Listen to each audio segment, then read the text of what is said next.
Mister ladies YouTube நேயர்கள் அனைவருக்கும் உங்களுடைய வெல்னஸ் குருஜியுடைய அன்பான வணக்கங்கள். பொதுவா ஒரு மனிதனுடைய சக்தி அப்படிங்கிறது அறிவு சார்ந்த விஷயத்தால் தான் கணக்கீடு செய்வதை பார்க்கும். உடல் சார்ந்த பலம் அப்படிங்கிறது நம்ம எல்லாருக்குமே வயதுல இருக்கும். ஆனா வயது ஆக ஆக நம்முடைய உடல் பலம் குறைய ஆரம்பிக்கும். ஆனா அறிவு சார்ந்த பலம் அப்படிங்கிறது நமக்கு வயதான பிறகு கூட மட்டுமல்ல, நாம் இறந்த பிறகு கூட நம்முடைய புத்திசாலித்தனமும் ஞாபக சக்தியும் தான் நம்மை மற்றவர்கள் மனதில் நிலைநிறுத்த வைக்கிறத பார்க்கணும். இப்ப கலைஞர் இருக்காங்க, நீங்க எத்தனை வருஷம் ஆனாலும் சரி, 100 அல்ல 500 வருடம் கழித்து கூட அவருடைய ஞாபக சக்தி, அறிவு கூர்மை, 90 வயதில் அவர் எவ்வாறு கேள்விகளுக்கு பதில் சொன்னாருங்கிற விஷயத்த நம்ம தலைமுறை மட்டுமல்ல எந்த தலைமுறையும் மறக்க முடியாது. ஐயா அப்துல் கலாம் இருந்தாங்க. குழந்தைகளுக்கு அவர் சொல்லிக் கொடுக்கக்கூடிய விஷயங்கள்லாம் பாத்தீங்கன்னா நமக்கே ஆச்சரியமாக இருக்கும். அவர் உபயோகப்படுத்துகின்ற வார்த்தைகள் இருக்கக்கூடிய ஒரு நெளிவும், அடுத்தவர்களை பாதிக்காமல் சொல்லிக் கொடுக்கக்கூடிய விஷயங்களும் இன்றைக்கும் அவருடைய புத்தகங்களையும் பேட்டிகளையும் பார்க்கும்போது திகைப்படைய வைக்கிறத பார்க்கணும். இதெல்லாம் எதுல இருந்து வருது, எப்படி சாத்தியமாகிறது? அதீத ஞாபக சக்தின்னு சொல்லக்கூடிய ஒரு பலத்தால் நடக்கக்கூடிய விஷயம். ஆனா துரதிர்ஷ்டவசமாக இந்த கோவிட்க்கு அப்புறம் பார்த்தோம்னா நம்மள நிறைய பேருக்கு ஞாபக சக்தி குறைந்து போகக்கூடிய ஒரு நிலை வந்து விட்டதை பார்க்கணும்.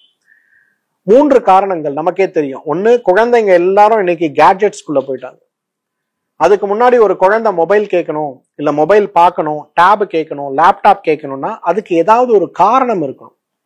நான் என்றைக்கு நம்முடைய கல்வித்துறை கம்ப்ளீட்டா வந்து ஒரு டிஜிட்டல் மைக்ரேஷனுக்குள்ள நம்ம போனோமோ அப்ப என்னாச்சு, உங்களுக்கு எல்லாருமே இன்றைக்கு ஞாபகம் வைத்துக் கொள்ள வேண்டிய அவசியமற்ற ஒரு நிலைக்கு தள்ளப்பட்டதுனால குழந்தைகளுக்கு ஞாபக சக்தி குறைபாடுங்கிறது தீர்க்க முடியாத நோயாக மாறிவிட்டது.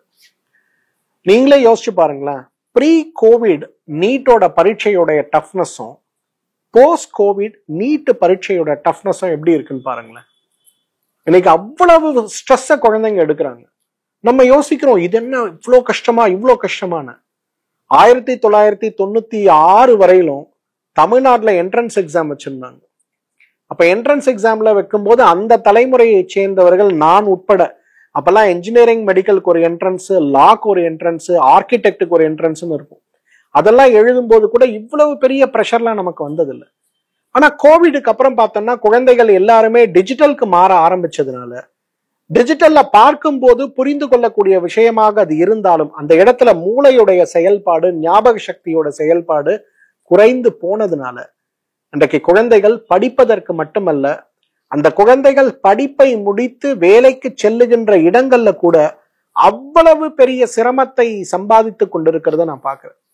28 வயது இருக்கக்கூடிய சாஃப்ட்வேர்ல இந்தியாவிலேயே மிக உயர்ந்த பல்கலைக்கழகத்துல படிச்சு வரக்கூடிய பையன் வந்து சூசைட் பண்றான். அவனோட சூசைட் நோட்ல அவன் எழுதுறான், ஏன் அப்படின்னா படிக்கிறதுக்கு கஷ்டப்பட்டு படிச்சு கோல்டு மெடல் வாங்கினேன், ஆனா இப்ப வேலைக்கு போய் அதை அப்ளை பண்ண பார்க்கும்போது நான் என்ன படிச்சேன்னே எனக்கு ஞாபகம் இல்லை, நான் உண்மையிலே படிச்சேனாங்கிற அளவுக்கு எனக்கு பயம் வந்து தன்னம்பிக்கை இழந்து போய் தற்கொலை செய்து கொள்கிறான். நம்மெல்லாம் அது வந்து அவனுக்கு மனநோய் இருக்கும், மன அழுத்தம் இருக்கும்னு நினைக்கிறோம். ஆனா நீங்க உங்க மனசை தொட்டு சொல்லி பாருங்க, உங்கள எத்தனை பேர் ஞாபக சக்தியோடு இருக்கிறீங்கன்ற கேள்விக்கான பதில் நிச்சயமா இல்லைன்னு தான் சொல்வீங்க, இல்லையா? நம்முடைய சிந்தனை ஆற்றலும் நம்முடைய மூளையை உபயோகப்படுத்தி பிரச்சனைகளுக்கான தீர்வுகளை தேடுகின்ற ஆற்றலும், எப்பொழுதோ படித்த விஷயத்தை ஞாபகம் வைத்துக் கொண்டு அதை இன்றைய வாழ்க்கையில் நாம் பின்பற்றுவதற்கான ஆற்றலும் குறைந்து கொண்டிருக்கிறது அப்படிங்கிறத நம்ம யாருமே மறுக்க முடியாது. அதே போல இன்றைக்கு நிறைய அரசியல்வாதிகளையும் நான் பார்க்கிறேன். இன்னைக்கு அவங்களே என்கிட்ட சொல்லுவாங்க, சார் 30 வருஷம் கஷ்டப்பட்டு இப்பதான் சார் அரசியல்ல ஒரு இடத்தை பெற்றிருக்கிறேன், ஆனா இந்த இடத்தில் நான் இருக்கும்போது, இந்த இடத்திற்கு நான் வருவதற்கு பட்ட கஷ்டங்களை எல்லாம் பார்த்து வரும்போது, மேடையில நான் பேசும்போது, யாராவது பத்திரிகையாளர்கள் என்னை கேள்விகள் கேட்கும்போது அவர்கள் கேட்கக்கூடிய கேள்விகளுக்கான தரமான வார்த்தைகளை பயன்படுத்த என்னுடைய மூளை திணறுகிறது சார் அப்படின்னு சொல்றாங்க. இது வந்து ஒரு நோயாகத்தான் நான் பாக்குறேன்.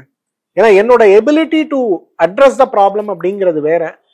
ஆனா ஒரு பேட்டி இப்ப எடுக்கிறாங்க, என்னால டக்குன்னு பதில் சொல்ல முடியுதா, ஸ்டாட்டிஸ்டிக்ஸ் கொடுக்க முடியுதானா? முடியல. அந்த அளவுக்கு கடுமையான சிரமத்தை எனக்கு உருவாக்கி இருக்கிறது என்னுடைய ஞாபக சக்தி குறைபாடு அப்படின்னு சொல்றத பார்க்கணும். நீங்க எல்லாரும் இந்த வீடியோ பாக்குறீங்கல்ல, இந்த வீடியோவோட கமெண்ட் செக்ஷன்ல போய் நீங்க கமெண்ட் பண்ணுங்க. உண்மையிலேயே உங்களுக்கு 100% ஞாபக சக்தி இருக்கா, இல்ல ஞாபக சக்தி குறைஞ்சிருக்காங்கிறத கமெண்ட் பண்ணுங்க. இது எதுக்காக நான் சொல்றேன்னா, செல்ஃப் எக்ஸாமினேஷன் அப்படிங்கறத நம்ம எல்லாருமே பண்ணிக்கணும். அது நானா இருந்தாலும் சரி, நீங்களா இருந்தாலும் சரி. அந்த செல்ஃப் எக்ஸாமினேஷன் இல்லாம நான் நல்லாதான் இருக்கேன் அப்படின்னு நினைக்கிறது கண்மூடித்தனமான பொய். ஆனா நான் எனக்கு ப்ராப்ளம் இருக்குங்கிறத நான் அக்செப்ட் பண்ணிட்டேன், அண்டர்ஸ்டாண்ட் பண்ணிட்டேன்னா அதற்கான தீர்வுகளை நான் தேடி குணமாவது அப்படிங்கிறது சுலபம். இப்ப ஞாபக சக்தி குறைபாடு ஏன் ஏற்படுதுன்றதுக்கு 5 பெரிய காரணம். Number 1, nutritional deficiency. எனக்கு யாரும் சத்துள்ள ஆகாரங்கள் சாப்பிடுவதே கிடையாது. B12 சத்து தேவை, மெக்னீசியம் சத்து தேவை, செரட்டோனின் சொல்லக்கூடிய, டோபமின் சொல்லக்கூடிய ஹார்மோன்கள் சுரப்பதற்கு இந்த B12ம் மெக்னீசியமும் இல்லைன்னா அது நடக்கவே நடக்காது. என்ன சார், மெக்னீசியத்துக்கு நாங்க எங்க போவோம்? பச்சை நிறமான கீரை தாங்க மெக்னீசியம். இன்னைக்கு எத்தனை வீட்டுல கீரை சமைக்கிறீங்க? முதல்ல இன்னைக்கு என் புள்ள படிக்கல, ஐயோ அவனோட ஃபியூச்சர் என்ன ஆகும், நீட்ல அவனால ஷைன் பண்ண முடியல, அவன் என்ஜினியரிங் படிக்கணும்னு ஆசைப்படுறான், உழைக்கிறான், ஆனா மார்க் வரலன்னு பேரண்ட்ஸ் கவலைப்படுறீங்கல்ல. எத்தனை பேர் வீட்டுல கீரை சமைச்சு குழந்தைய சாப்பிட வைக்கிறீங்க? வாரத்துல 3 நாள் இல்லைங்க, வாரத்துல 6 நாள் அந்த பிள்ளைங்களுக்கு டெய்லி 75 கிராம் கீரைய மசியலாகவோ அவியலாகவோ துவையலாகவோ கொடுங்க. 100 டேஸ் கொடுங்க. எஜுகேஷன்ல அவங்களோட பர்ஃபார்மன்ஸ் அதிகமாகுதா இல்லையான்னு பாருங்க. பச்சை நிறமான காய்கறிகளிலும் பச்சை நிறமான கீரைகளிலும் இருக்கக்கூடிய மெக்னீசியம் சத்துங்கிறது இன்றைக்கு மூளையுடைய சிந்தனை திறன், ஞாபக சக்திக்கு அடிப்படையானது. யாரெல்லாம் குடும்பங்கள்ல இன்றைக்கு பொதுவாக பிராமின் கம்யூனிட்டியை நம்ம நிறைய விஷயத்துல கேலி பேசுவோம். படிப்புல அவங்க எல்லாரையும் பீட் பண்றாங்க, அவங்க கன்னிங் அது இதுன்னு நெகட்டிவா நிறைய கமெண்ட்ஸ் பாஸ் பண்றோம். ஆனா இன்றைக்கும் அவர்களுக்கு இருக்கக்கூடிய புத்திசாலித்தனத்திற்கான அடிப்படை என்ன தெரியுமா? அவங்க சாப்பிடுற தாவர உணவுகளும் பச்சை நிறமான காய்கறிகளும் கீரைகளும் தான். இன்னைக்கு ஒரு பச்சை நிறமான காய்கறி, ஒரு கூட்டுன்னு நம்ம ஒரு விஷயம் சொல்றோம்ல, நம்ம எத்தனை பேர் வீட்டுல கூட்டு வைக்கிறோம்? ஏதோ 15 நாளைக்கு ஒரு முறை கடலை பருப்பு போட்டு புடலங்காய் போட்டு கூட்டு வைப்போம். அவங்க வீட்டுல எல்லாம் பாத்தீங்கன்னா வாரத்துல 5 நாளைக்கு கூட்டு. அந்த புரோட்டீன் அவங்களுக்கு கிடைக்குது, கார்போஹைட்ரேட் கிடைக்குது, மெக்னீசியம் கிடைக்குது. அவர்களுடைய புத்தி கூர்மை நம்மளை விட ரொம்ப அதிகமா இருக்கிறதுக்கு பெரிய காரணம் நிச்சயமா அவங்க சாப்பிட்ற உணவில் இருக்கக்கூடிய நியூட்ரியன்ஸ். தெரிந்தோ தெரியாமலோ அந்த நியூட்ரியன்ஸை நம்மளோட கலாச்சாரத்தை நம்ம விட்டுட்டதுனாலயோ என்னவோ நம்மால் இன்றைக்கு அவர்களோடு போட்டி போடக்கூடிய அளவுல நம்முடைய புத்திசாலித்தனம் இல்லைங்கிறத நம்ம நிச்சயமா ஒத்துக்கிட்டு தான் ஆகணும். So number 1, nutritional deficiency. Number 2, இன்னைக்கு மூளைக்கு வேலை கொடுக்கணும்னா முதல்ல உடம்புக்கு வேலை கொடுக்கணும். இன்னைக்கு மூளை நல்லா இருக்கணும், நீங்க எங்க இருக்கணும், ஆக்டிவா இருக்கணும், மெமரியோட ஃபுல்லா இருக்கணும்னா நீங்க உங்களோட உடம்புக்கு ஆக்டிவ் கொடுக்கணும். அதாவது ஒரு நாளைக்கு 5000 ஸ்டெப்ஸ் நடக்கணும். இன்னைக்கு ஸ்கூல்ல எல்லாம் ஒரு காலத்துல நாங்க படிக்கும் போதெல்லாம் 8வது வரையிலும் பாத்தீங்கன்னா, நாங்க படிக்கும் போது 5ல இருந்து 8வது வரையிலும் பிசிக்கல் எஜுகேஷன் ஒரு பரீட்சையாவே இருக்கும். இப்பெல்லாம் பிசிக்கல் எஜுகேஷன் பரீட்சையை எடுத்துட்டாங்க.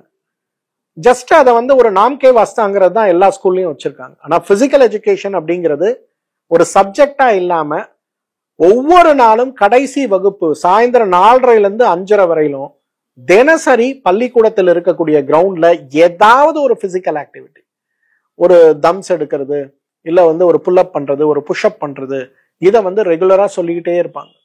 அந்த பிசிக்கல் ஆக்டிவிட்டிங்கிறது இன்றைக்கு பெரும்பாலும் குழந்தைகளிடம் கிடையாது. இன்னைக்கு குழந்தைகளை ஸ்கூலுக்குள்ள கொண்டு போய் விடுறதுக்கு ஸ்கூல் வேன்ல தான் நம்ம பெரும்பாலும் அனுப்ப வேண்டி இருக்கு. அந்த குழந்தைகள் வீட்டுக்கு வந்த பிறகாவது ஒரு எக்ஸ்ட்ரா கரிக்குலர் ஆக்டிவிட்டி இருக்கான்னு கேட்டா அதுவும் கிடையாது. இன்னைக்கு இருக்க பிள்ளைங்கள்லாம் இன்னும் ஒரு படி மேல, வீடு பெருக்க கூட்ட அல்லது ஏதாவது வேலை செய்யறதுக்கு தயார்னா அதுக்கும் கிடையாது.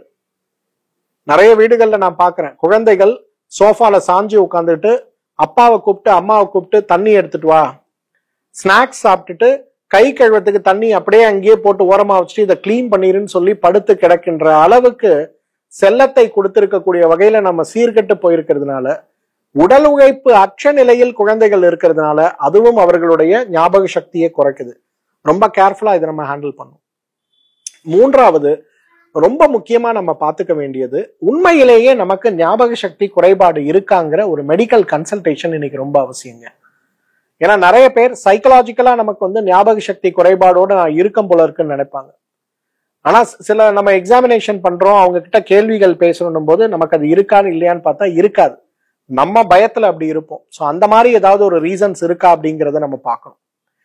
நான்காவது ரொம்ப முக்கியமானது இன்றைக்கு உடல் கழிவு நீக்கம். எனக்கு பிரெயின் ஃபாக் அப்படின்னு சொல்லக்கூடிய ஒரு விஷயத்த சொல்லுவோம். ஃபாக்னா என்ன? புகை.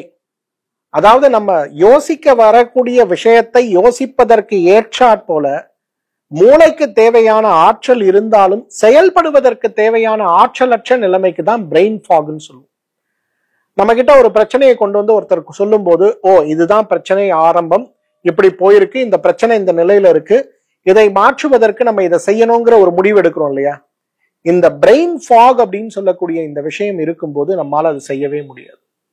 அப்ப அந்த பிரெயின் ஃபாகை மாத்துறதுக்கு நம்ம என்ன பண்ணணும்னா, மூளையை சுற்றி தேவையில்லாம தேங்கி கிடக்கக்கூடிய அமிலங்களையும் கழிவுகளையும் வெளியேற்றுவதற்கான முயற்சிகளை நம்ம செய்யணும். அப்ப அதற்கு என்ன செய்யணும்? டீடாக்ஸ் செய்யணும். என்னடா இவர் எப்ப பார்த்தாலும் டீடாக்ஸ் டீடாக்ஸ்ன்னு சொல்றாருன்னு நீங்க எல்லாம் யோசிக்கலாம். அந்த உடல் கழிவு நீக்கத்தை ஒரு 7 நாள் நீங்க செஞ்சு பாருங்களேன். உங்க முட்டு வலி, இடுப்பு வலியில இருந்து, உங்க ஈரல் சிறுநீரக செயல்பாடுகள்ல இருந்து, உங்களோட மூளையோட சிந்திக்கின்ற திறன், ஆற்றல் வரை அனைத்துமே மாறி போய் விடுவதை பார்க்க முடியும். அந்த அளவுக்கு மாற்றத்தை உருவாக்கக்கூடிய சிறந்த விஷயங்கள் எதுன்னு கேட்டீங்கன்னா டீடாக்ஸ் தான். சார் இதெல்லாம் நீங்க பண்றது ஓகே சார், ஆனா எனக்கு இதெல்லாம் பண்ண முடியாது, எனக்கு வேற ஏதாவது சொல்யூஷன் சொல்லுங்க அப்படின்னா, சரஸ் பிரம்மி மாத்திரைகள். இந்த சரஸ் பிரம்மி மாத்திரைகளை விட இணையான ஒரு மருந்து இருக்கா அப்படிங்கிறது ஒரு கேள்விக்குறி. நான் நிறைய பெற்றோர்களுக்கு சொல்லுவேன், என் பையன் தண்டம், என் பையன் படிக்க மாட்டேங்கிறான், அவனுக்கு மூளையில படிப்பே ஏறலன்னு வருத்தப்படுற பெற்றோர்களுக்கு நான் சொல்லுவேன், பெற்ற பிள்ளையை குற்றம் சொல்லாதீர்கள் அப்படின்னு சொல்லுவேன். அந்த குழந்தை புத்திசாலியா மாறுறதுக்கும், அந்த குழந்தை ஞாபக சக்தியோடு இருப்பதற்கும், குழந்தை மட்டும் இல்ல நம்மள மாதிரி இருக்கவங்களுக்கு கூட அந்த ஞாபக சக்தி குறைபாடும் ஆக்கப்பூர்வமான சிந்தனையும் தன்னம்பிக்கையான வாழ்க்கை வேணும்னா நிச்சயமா நம்ம எல்லாருக்கும் சரஸ் பிரம்மி கேப்சூல்ஸ் அப்படிங்கிறது ரொம்ப ரொம்ப முக்கியமானது. இந்த சரஸ் பிரம்மி கேப்சூல் காலை 2 இரவு 2 உணவுக்கு முன்பு நம்ம எடுக்க ஆரம்பித்தாலே மிகப்பெரிய அளவுல அந்த ஞாபக சக்தி சார்ந்த குறைபாடுகள் மாற்றம் அடைவதை பார்க்க முடியும். தற்போது அமைச்சரா இருக்கக்கூடிய ஒருவர் சென்ற வருடம் எலெக்ஷனுக்கு முன்னாடி என்ன பார்த்தாரு. அவருக்கு ரொம்ப வருத்தம். என்னன்னா, பேச முடியல, பயம் வருது, பதட்டமா இருக்கு, டாக்டர் கிட்ட போனா ஆன்டி டிப்ரெசன்ஸ் கொடுக்குறாங்க, அதை போட்டா இருக்கிற பயம் இன்னும் கூடி போய் ஆளை பார்க்கறதுக்கு கூட விரும்ப மாட்டேங்கிறேன், ரூம்குள்ளேயே படுத்து கிடக்குறேன், எனக்கு இதுதான் லாஸ்ட் சான்ஸ் ஜெயிக்கிறதுக்கு, மினிஸ்டர் ஆகிறதுக்கு, எனக்கு ஏதாவது கொஞ்சம் கைடன்ஸ் கொடுங்க டாக்டர் அப்படின்னு வந்திருந்தார். அவருக்கு நான் சரஸ்பமி மாத்திரைகள் கொடுத்தேன். ஒரு 3 மாத காலம் எடுத்தாரு. அதுக்கப்புறம் டீடாக்ஸ் முடிச்சு அந்த மாத்திரைகளை கொடுத்து 3 மாத காலம் எடுத்தாரு. அப்புறம் எலெக்ஷன் வந்தது, பெரிய ஓட்டு வித்தியாசத்துல ஜெயிச்சாரு. இன்னைக்கு மந்திரியா இருக்காரு. 5 வருடங்களாக மந்திரியா இருக்கக்கூடியவர்கள் அவர் ஒருவர். இந்த முறையும் எலெக்ஷன்ல நான் நிக்க போறேன், ஜெயிக்க போறேன் டாக்டர், திரும்பவும் எனக்கு சரஸ்பமி மாத்திரை கொடுங்கன்னு இப்பதான் 2 நாளைக்கு முன்னாடி போன்ல பேசி வாங்கிட்டு போனார். எதுக்காக சொல்றேன்னா, ஞாபக சக்தி குறைபாடுங்கிறது குழந்தைகளுடைய படிப்பு, அறிவு சார்ந்த பிரச்சனையாகத்தான் நம்ம சமூகத்துல பார்க்கிறோம். ஆனா நம்ம எல்லாருக்குமே அந்த பிரச்சனை இருக்குங்கிறத நம்ம பெருசா கவனிக்கிறது கிடையாது. சோ இன்றைக்கு சரஸ்பிரம்மி மாத்திரைகள் மிகப்பெரிய அளவுல ஞாபக சக்தி குறைபாட்டிற்கு ஒரு அருமையான மருந்துன்னு சொல்லலாம். ஆனா வெறும் மாத்திரைகளை மட்டும் நம்பாம, உண்மையிலேயே நமக்கு பிரச்சனை இருக்கான்ற ஒரு புரிதலோட, ஊட்டச்சத்து குறைபாடுகள் இருக்காங்கிற ஒரு புரிதலோட, உடல் உழைப்புக்கு ஒரு முக்கியத்துவம் கொடுப்பதில் ஒரு ஆரம்பிப்பதிலிருந்து டீடாக்ஸ் செய்கின்ற முயற்சிகளோடு சேர்த்து அது கூட சரஸ்பிரம்மி மாத்திரைகளை பயன்படுத்தினாலே ஞாபக சக்தி குறைபாடு சார்ந்த நோய்களற்ற ஆரோக்கியமான வாழ்க்கை நம் அனைவருக்கும் சாத்தியமானதுதான். மீண்டும் மற்றொரு நிகழ்ச்சியில உங்களை சந்திக்கிறேன். அதுவரை உங்களிடமிருந்து விடைபெறுவது உங்களுடைய வெல்னஸ் குருஜி. நன்றி, வணக்கம்.